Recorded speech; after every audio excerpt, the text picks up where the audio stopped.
Okay, so I'm Chad Samuels. Hate my surname, but otherwise known as C.H.A.D. The absence of a phone and like the realization that it was more about like not having music than having social media. It was more like, well, I can't go without WhatsApp and Instagram and those things, but I couldn't go without music, so I had to start writing my own. And I always had a beat in my head, and like there was something about my own music that was almost, even without a beat, just as enjoyable to like music that you could download. Like I felt like I was my own J.Cole in a way, and I just like kept pushing there. Like in the year that I didn't have a phone, I just started writing music. I kept freestyling, just kept trying to I didn't think of it as trying to make myself better, but subconsciously I was, and my friends noticed, and they were like, bro, you on another level, you should keep doing it, like honestly we will back you. And I was like, whoa, maybe I should. And then I signed up for rap battles, and I won those rap battles, and I was shook because in my mind it was like everybody can freestyle, because I was so natural to me. It was like saying what I feel is so easy for me, like it's so simple. But in reality, when I was out there in like on a stage with the mic, it seemed like it was the hardest thing to do for other people. And I was like, bruh, I don't even get this. I'm just telling you about my day and people are screaming my name. And I knew that was it for me. I was like, this is my shit, this is what I gotta do. If you could go back like in time and like keep a phone during that time, would you? Or would you like rather opt to not have the phone for a year? Nah, I think I'd like actually want to make the time I didn't have a phone longer, because in that time the hustle became real. And like when you don't have a phone, you are forced to communicate with people in a different way, and I feel like that built me up and like just taught me like people skills, man. And people always notice that like I'm pretty engaged in conversation and stuff, so I feel like that had a huge impact on me. At the beginning I didn't respect anybody who couldn't freestyle, because I just felt like, how can you rate yourself when you had the time to sit down and write it, and I can just spit off the top of my head and it will still sound better than you. But then I realized that people have different capabilities and people have different like ways of doing it, so I just stopped making it personal, and I was just like, okay, cool, I respect your craft, but I still, even today, have more respect for someone who can freestyle. Like, it's something that I admire. I think it's pretty bad. I think it's pretty bad. I think it's pretty bad. It's pretty sad that people have this idea that like you gotta go to Joburg to make it. And I think that a lot of people sleep on Cape Town because everybody goes to Joburg and they make it. And I feel like in Cape Town, people just want to keep their privilege. The people who are dope in Cape Town stay dope in Cape Town. You know what I mean? Like, there are people like Youngster, who is only here in Cape Town. Like, this is his place, this is his home. But who did Youngster bring up? You know what I mean? That's it.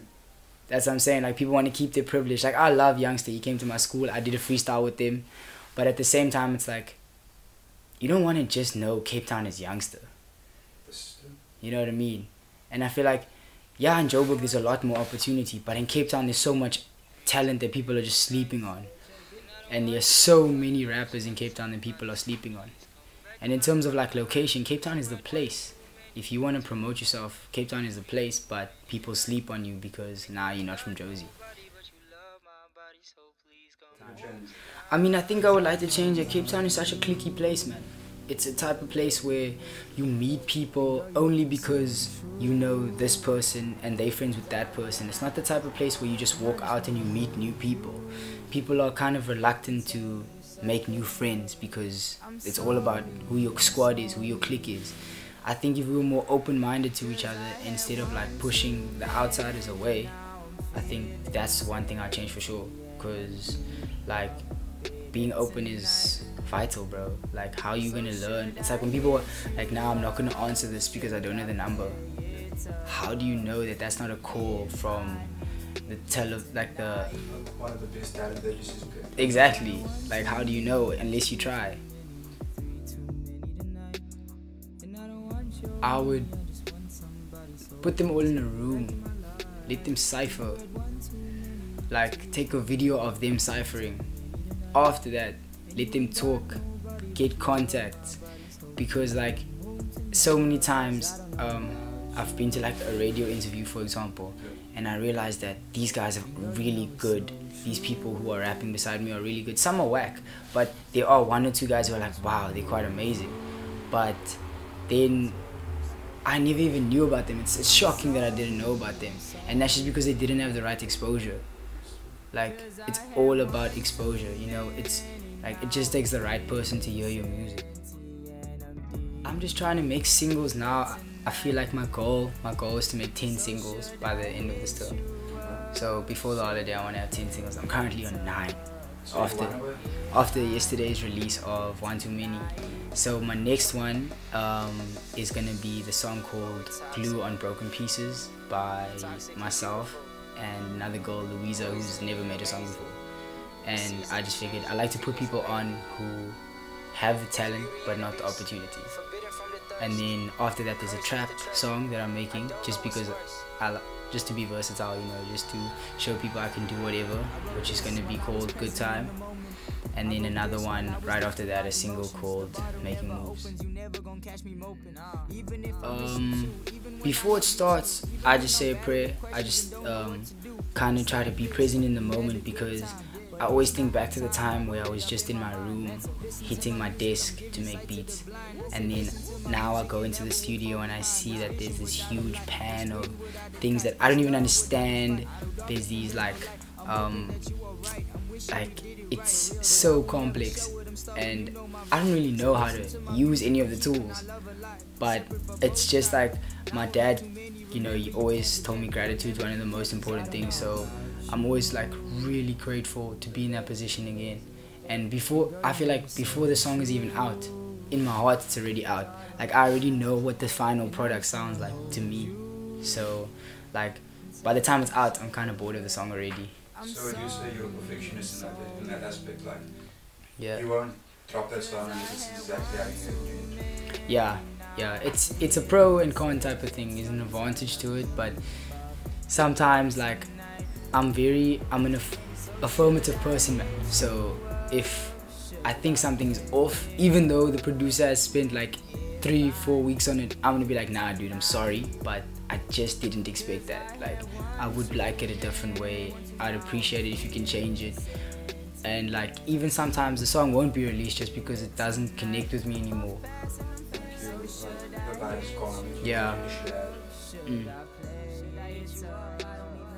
Well, I think mostly the support and comments from my close circle of friends, that actually boosted me a lot, because they made me realize I was different.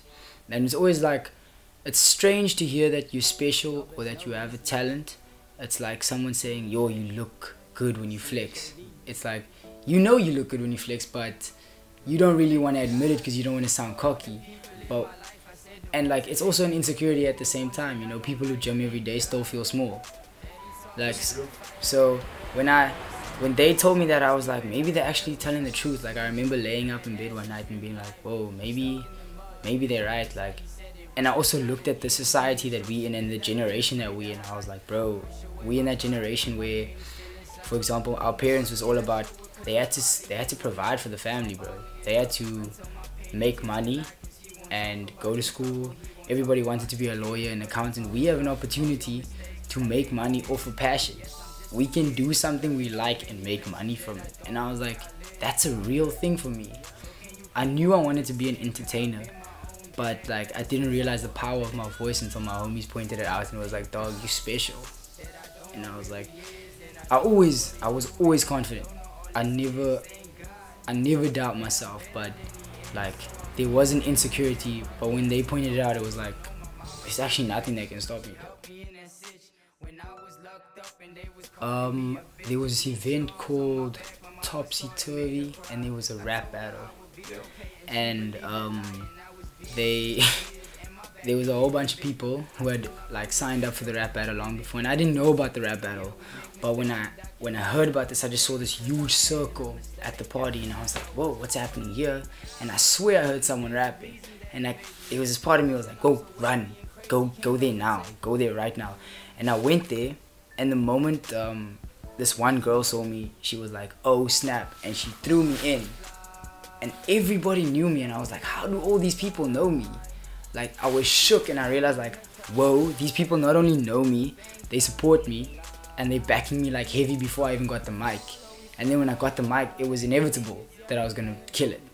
You know what I mean? It was too hot in that moment for me to fall down, and it was like, I was nervous as hell, but I can't show my nervousness because like, you a performer, bro. This is what you was meant to do. Like, you have to be confident. Like, you can't back down from this. Like, I've seen people who say they want to be a rapper and who say they want to be an entertainer, but then they get the opportunity to be on stage and they run from it. Even if I'm not prepared, I'm going on stage. You're gonna do what you need to do. I'm gonna do what I need to do. You can tell me 5 minutes before the time and be like, bruh, can you please go up? We need someone to fill this gap. I'm gonna go. Because that's what I was meant to do. That's what I love to do, bro. Well, I'd heard a little bit about Nacho from my friend Lebo. He didn't actually know what Nacho's name was. But he just kept saying, yo, they lit. And at the time I was like, okay, everybody thinks they're lit. And like for me, I only have like a little respect for local rap. And I didn't know a lot of rap. You know what I mean? I didn't know a lot of local rap because I'm so focused on my own thing. So one day I was freestyling at this shop, this Bobby shop in Kenwyn, and I was the only one freestyling, and I was in my zone and I was loving it. And freestyling is such a home feeling for me. And Nacho and Thabi, the chosen one, they came up and they started rapping. And I was blown away because not only did I know they were freestyling because you could just pick it up, but you could see that this is what they do. And I was like, whoa, there's more people like me out here. These are guys who are also doing. And then afterwards, I realized that those were the guys that my friend Lebo was talking about. And then we talked, gave my number to them. After that, it was just like set in stone that we were gonna meet again, and we just kept linking up, we kept meeting up, we made time because it was cool for me to realize that like there's more than me, and like they are a group of rappers, yeah, they like, which I don't really mess with because I've never been in that kind of environment. But I was like, nah, this is cool, I respect them. They were older than me, but they also didn't like push me down because I was still in high school.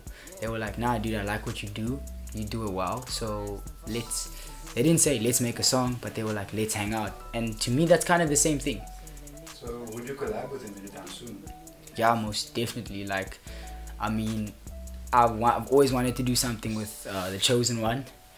I feel like Nacho and Blazeby are like, you can't compare them because they're so different. Nah, all three of them have different styles. Exactly, they all have such different styles and different vibes. But I've told myself the first feature I want to do is with the chosen one. I think 10 Toes, for people who really want to like understand what I'm about, because that was a tribute to my friend who passed away because of like he got mugged, he got jumped by a gang, you know. And another friend, his mom died, so that was a tribute to them. And even though maybe I wasn't so close with his mom, I felt like I lost someone.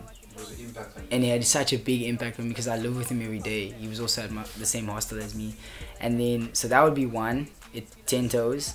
And it was also this first ever freestyle I did, like on video, was to the 10 Toes beat. So I had to make that my first release. And then another one would be It Takes Time. That's just about me knowing where I want to be and then being realistic about like the fact that it takes time. Nobody who I admire or respect just became famous in one day. And like, fame isn't the goal, but being heard is the goal. You know what I mean? And I feel like fame kind of comes with being heard. You know, when you have something powerful to say and people actually dig it, they invest in it. So It Takes Time is definitely one, because I almost felt like I was listening to someone else when I listened to that song. I was like, wow, it's kind of crazy. The third one, I think it would be metacognition because of that jazzy vibe. It's such a boom bap jazzy vibe. It's a good concept. Yeah, just the idea of being conscious of your thought process. It's like to be thinking about what you're thinking about. It's like a complete loop. Exactly. And I think I just love that idea that people would be, because I feel like people are so unpresent, man. Like there's a lot of people who don't realize how important it is to actually be in the moment. They zombie. So I was like, the song is simple, but the name is what intrigues people. Like, what is this even about? Hostel life isn't for everyone. You have to adapt. I'm the head boy at the hostel that I'm at, and it's interesting because our hostel have a lot of Namibians. There are people who are from Portugal. It's a lot of different cultures in one space under the same rules, you know. So it's cool for me to be a part of it. I think that it's maybe something that I wouldn't want to do. Like a hostel was kind of a choice because I had nowhere else to go. But when I got there, it felt like a prison at first. No lies, prison at first. But then the sooner or later, I'm a people's person. I just made it about the people and not about the place. And it's kind of become a home. It has become a home. So now it's great. Because people know me and I know the people there, and we communicate nicely. So it's a community. Yeah, it's like a community, man. So I mean, I didn't even have to be at hostel this year, but I chose to stay just because it's my last year and I'm mid boy, bro. Like, why would I leave? Exactly.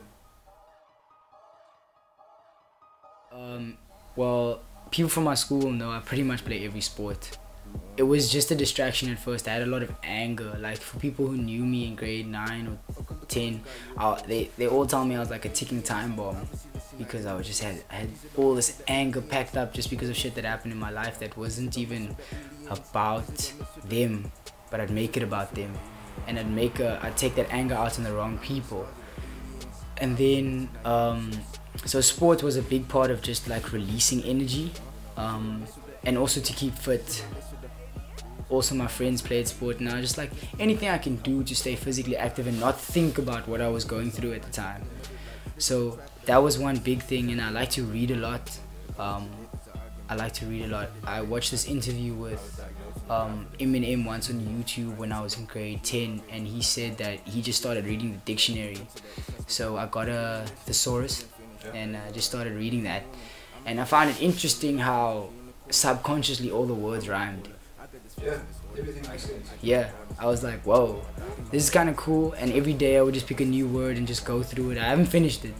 I kind of lost track of it sometimes, but I always pick it back up and try to learn something new, use it. And then if I find a new word, I kind of just use it all the time. Otherwise, just stick to my academics, man. I don't want people to think that I'm only into sport and I only do music because of my image. I want people to know that, like, I'm actually an all-rounder in this field. Yeah.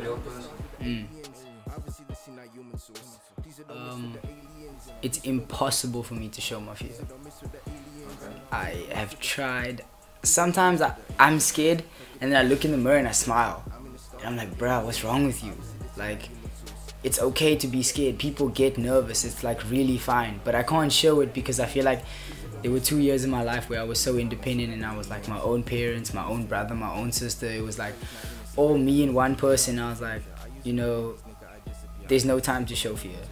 There's no time to show any doubt in myself. There's no time to, like, people will look at me and be like, bruh, you got the life, you got the confidence, you got the girls, you got the music. But like, that came from a deep struggle, bro. That came from a deep struggle of like independence and really like trying to understand and actually living through what it's like to be alone. Like, a lot of the things that I do now and have been doing for the past years, my peers were only doing in their 20s, you know? So you'd say you're old soul? Definitely an old soul. Definitely an old soul. And like, it's not something that I like necessarily say with pride, but I definitely see the benefits. Yeah. I definitely see the benefits. What are the two of them? It's hard to say. It's always that question. It's how that people don't know about me. Yeah. You don't know about me. I'm adopted. You're adopted. I'm adopted, yes. I'm adopted. So if you ever pick up on my accent, it's not just that I'm a colored kid trying to be American. It's actually I was adopted by an American man and I was raised by an American man for most of my life. And I still am. So, yeah, I mean, yeah, it's crazy. It's crazy. I don't see why someone else... Well, I do see now, but why... At the beginning, I was like, why would someone else take care of another person's child? It's because you were chosen. You know what I mean? And then you just kind of realize the blessing, like I look at the life I could have had compared to the life I have now. Yeah. And I'm just like, people have no idea. Like, you came a long way, but you went the wrong way. And that's why you're so humble in that aspect, because you saw where you could have gone, you saw where you wanted to be, and you made the right choices, and everything worked out. And it's not done because you're still young and everything's still going to be changing for you. Like, you're only at the beginning right now. You're still going to rocket your forward. That's it's so true. That's so true. I'm still very young. I feel like I've lived a crazy life, but I'm still very young, and I'm still grateful to be young because I'm an old soul. You know, I'm an old soul. And age isn't anything, but yeah, you've been through more than the average you would have been at your age. Yeah, most definitely. And it's not something I'll brag about and point out. Yeah. But like the people who really know that have like a deeper respect for me, because I feel like a lot of people want to talk about what they've been through in order to get like a validation for how they act. Yeah. I'm just like, nah, there's no reason to act crazy. You know, there's no reason to act like I've been through so much. I'm just grateful for what I have now, bro. Like, there's really, what happened in the past will be remembered, you know. It's forgive and remember, you know. Don't lose sight. Don't lose sight of what you were through and make the same mistakes. Be realistic. Be realistic. There was a long time where I was like, damn, you know, why can't I be like J. Cole? Why can't I be like Kendrick Lamar, Eminem? Because I just saw 8 Mile, or I just saw J. Cole's tour. And then I realized that all the people who were at the places that I want to be are like 10 years older than me. That's why I wrote It Takes Time, because like nobody who is where they are today didn't have a period of time where they were like, when's it coming, man? Like, when is it gonna happen? When am I gonna blow up? You know what I'm saying? So be realistic, number one, and be confident. Be confident. There's no time or space to doubt yourself. You might drop a bad song, you might say a bad freestyle, but like, they only know you've messed up once you stop.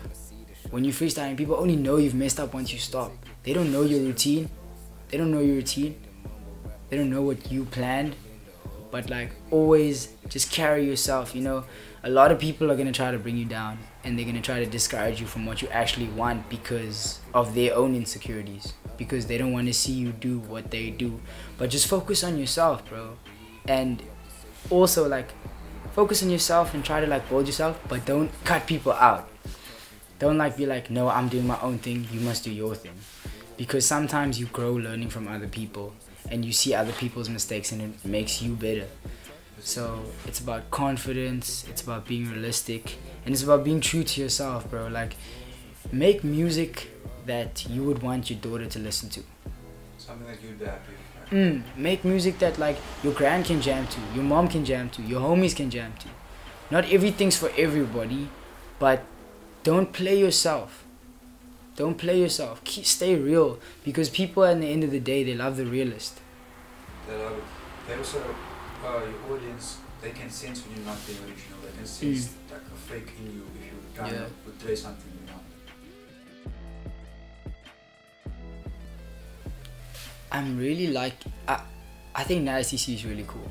Yeah. I mean, he's not at the top of my list, but I think Nasty C is really cool just because of like his persona, his vibe. Bounce Back was an interesting track when I did my history, because it was actually a mixtape. You know, it wasn't his original beat, but he killed it. And I thought that was interesting because he was still young and he was somebody who I could relate to in terms of like, dude, this guy's still in high school, he's making his music. I saw his music video at the school, that's why I'm making my music video at my school. You know, I was like, wow, this is quite inspiring, and it just shows that like you can do it at a younger age. I think that youngster's really cool. Sometimes I'm worried about his controversy in terms of how he changes his voice, and I'm just like, what are you doing? Because I feel like he understands that he's got a huge colored audience, so he abuses it sometimes. But if you listen to youngster stuff before like 2014, he sounds straight up American. Like if you have his mixtapes, like singles that he had, like Changes, and Unity and Ways, like Changes was a fucking brilliant track that I feel like I got slept on. Yeah, I've heard Changes, man. And I mean, he's lyrically amazing. He's lyrically amazing. He's an amazing artist. But you know, there's different perceptions from an artist's perception, someone who's making music perception, someone who just listens to music, and someone who's just in the audience. So from my perception, I'm just like, what you're really trying to do, and like, why change? I mean, people have rap names. That's why I just stayed C.H.A.D, because I'm not trying to be anybody else but C.H.A.D. You know what I'm saying? People come up with these really abstract names to try to like sound different, but what do you really need to change about yourself? You know? Exactly. You want people to understand who you are. International artists, so much respect for J. Cole, Chance the Rapper. I mean, Eminem is still making music, you know? Jeez, man. I'm thinking about Kendrick Lamar, like that recent Black Panther album, even the Damn album. Like, there's so much stuff that Kendrick has made, and yeah, he's vulgar, but Eminem is also vulgar, you know? Like, listen to Big Sean. But I wouldn't say like Kendrick's vulgar, I would say he's being honest. He's not. Yeah. He's just not hiding or covering up the word. He's saying it out. He's bringing back that straight out of Compton vibe. Yeah. He's bringing it back, and he's been doing it, and which is so respectable. I'm actually working on this track right now called Menelin. It's just about like how, in reality, people who are still of color are still behind. You know what I mean? And that's the main thing. I know it's gonna upset a lot of people, but I'm prepared for that. I'm so prepared. Yeah, and I just feel like I grew up with an American father, and I grew up in the idea that I was black, because other than white, you're black. And yeah. I mean, I would even say you're black, you know, because the whole idea of the apartheid system was separate but equal, and to divide and conquer. And we're basically still trying to implement those things by dividing us. But I understand it. It's a culture. Yeah. It is a culture. I understand it. But we should stop fighting each other, you know. We should stop saying that's their side, this is our side. Yeah. I think that's a valid point, man. I mean, when speaking about equality, people still seem to mention words like colored and black and white, you know, not human. So it's interesting when people really feel strongly about equality, but then they still break barriers and they still draw the lines in between each other, you know. So I think it has to do a lot with our parents, man. Like in our generation, our parents are still very stigmatized. They're still very stereotypical. And today, it's so different. It is so different. The world is changing so much, and people are so much more open-minded. And it's still bad in the eyes. I still feel that I can connect with you on that level, because I still feel like my mom is like a very influential person in my life, but at the same time, my mom will still say stuff like, please don't be gay. Yeah. You know, and the man that raised me was bi. And you can't say. So what are you saying? And they might not even mean it in that way. You know what I mean? It's like factory music in there. Like, this is what they say. Exactly. They don't even understand how offensive it is. Yeah, You know I what I was mean? against. That made it feel weird in my head. Yep. But as I grew up, I was like, actually, somebody else's should bother me. Yeah. It doesn't bother me, so it's fine. That's why I say it has a lot to do with the older generation and that gap Yeah. between generations. There's a big gap. And there's like, that's why we have like younger leaders, because younger leaders are more relatable. They can relate more to the people. And they're You more know? knowledgeable about Yeah, they understand what's actually happening. I def give a shout out to my squad. They know who they are. I think that they are. A lot of them think that I make them or I made them, or like when they met me, their life changed. But in reality, I just feel like I'm not their friend, dad. They are actually like my guides. You know, like I'm a blind man, and they like kind of guided me through, and they were there for me when I felt alone.